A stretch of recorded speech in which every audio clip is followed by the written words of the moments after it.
So I'm just sitting outside and I was having a think about unitary and where we are with it right now, and thought I'd do a quick update video.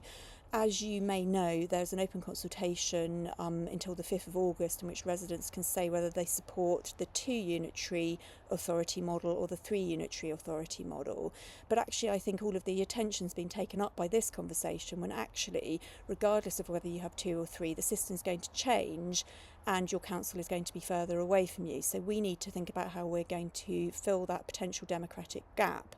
And the solution that's been put on the table is this idea of community boards.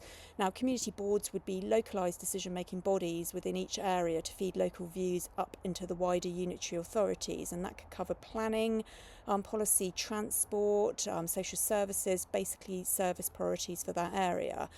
And they would typically be made up of most likely the elected unitary councillors, possibly parish councillors, residents groups, business leaders, health representatives, environmental representatives even potentially.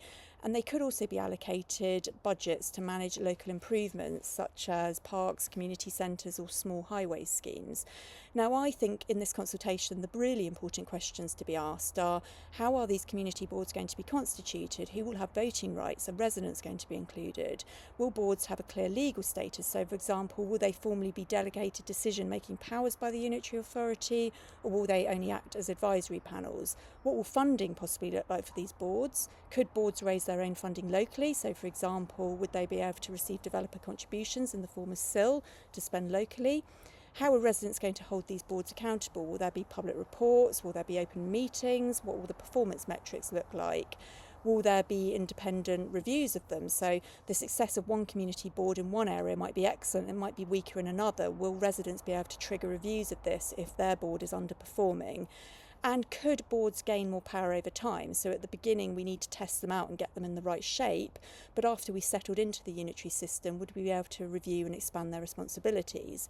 I think these are all major questions, and I think the community boards play a really strong role in how we are going to operate effective local government in this new system.